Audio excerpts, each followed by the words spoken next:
Have you started your business and you're really trying to figure out what are the next steps I need to take to succeed? You might be a couple of months in or a couple of years in, but you know there's something missing to really get to that next level. Now this can be an overwhelming and a daunting task. That's why on this video we're going to talk about the 5 main aspects you have to concentrate on to become a successful entrepreneur and solopreneur. Coming up.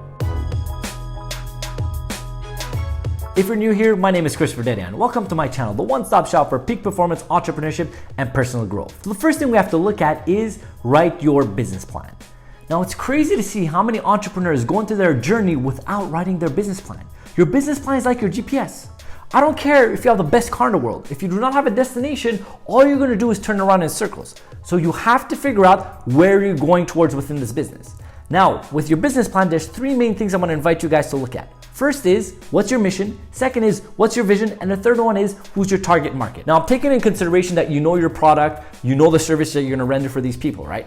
So the mission is something that's always gonna stay within the company. It's the baseline. Whatever happens, that phrase or that mission is always gonna stay the same. The vision is where it evolves with the business, and the target market, like you guys guessed it, is the people that you're trying to give this service to. Now, if I give you an example of my company, which is Dedian Enterprises Speaking, Coaching, Consulting, the mission is to optimize people who want to perform, to get them from where they are to where they want to be, because we thoroughly believe the only difference in both of those points is acquiring the knowledge you need and consistently utilizing that knowledge. So it's really to help people to live within their greatness. Now, what's my vision is to do it via free content on YouTube, on my one-on-one coaching, on me being on stage giving keynotes, doing consulting for businesses, and so on and so forth. Now, the vision part could evolve.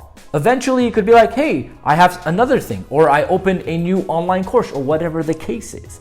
And the target market are the people that I want to serve with my expertise. So once that is clear, set in stone, you're going to be so much better as an entrepreneur to really go target these people and be able to explain with such passion what is your mission and vision. The second aspect to look at is don't reinvent the wheel.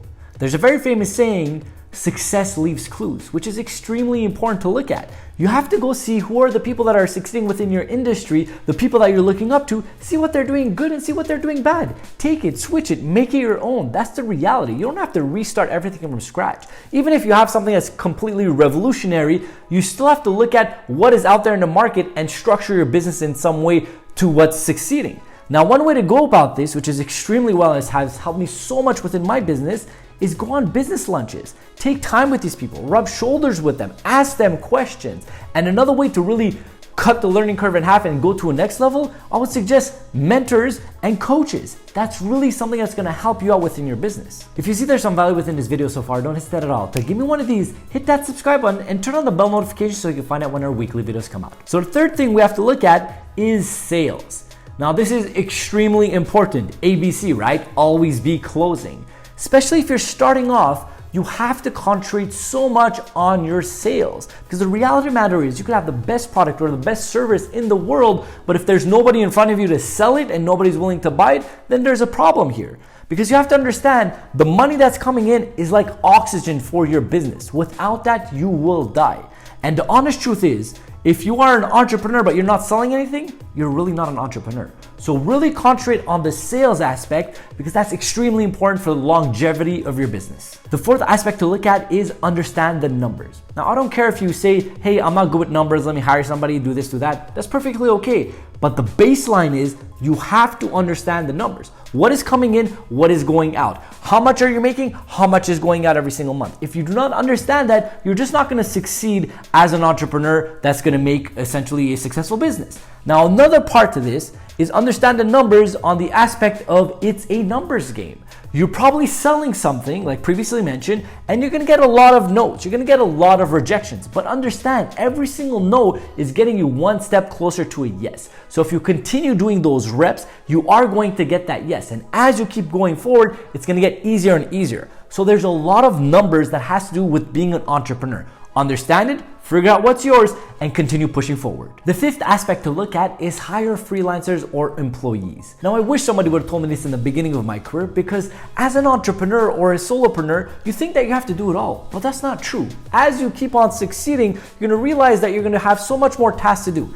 Once you start delegating those tasks, not only the task is probably going to get done better than you do it because you're delegating it to somebody that's better at that particular task, but you're going to have so much more time within your agenda to play within your expertise for the business. Now, I've actually done a full video on delegation, which I'll link up as well. Go check it out. Now, one thing I want to look at when it comes to hiring somebody or delegating a task to somebody is I look at, is this particular task that's getting delegated or this person that's coming on board going to bring more money for the business? Now, granted, the task they're doing can be a byproduct that's going to get some more money into the business. That's perfectly okay. You just have to see, is it making sense financially for you to bring this person on board? Now, this is why I was talking about not only employees, but freelancers, especially if you're new into the entrepreneur world or you're a solopreneur, maybe your budget's not as much there. But there's so many things right now online that are accessible, such as Fiverr for freelance work that is extremely affordable and great quality that everybody should be using. As you start delegating, you're gonna have so much more easy time to expand your business to the next level. I hope you guys enjoyed the video and you figured out some great things to really look at when you're starting your journey as an entrepreneur or solopreneur. So the question of the day is, what is the first thing an entrepreneur should do when they start their business? So comment that down below. I would love to see what the community is gonna say over here to see if it's a bit different than what I said to really get that conversation going. Furthermore, you have some great videos over here that could be interesting for you. The first one is my playlist on entrepreneurship. The second one over here is my playlist on peak performance mindset. And you have a profile picture over here that you could click and subscribe and join the family. I hope you guys have a blessed and grateful day.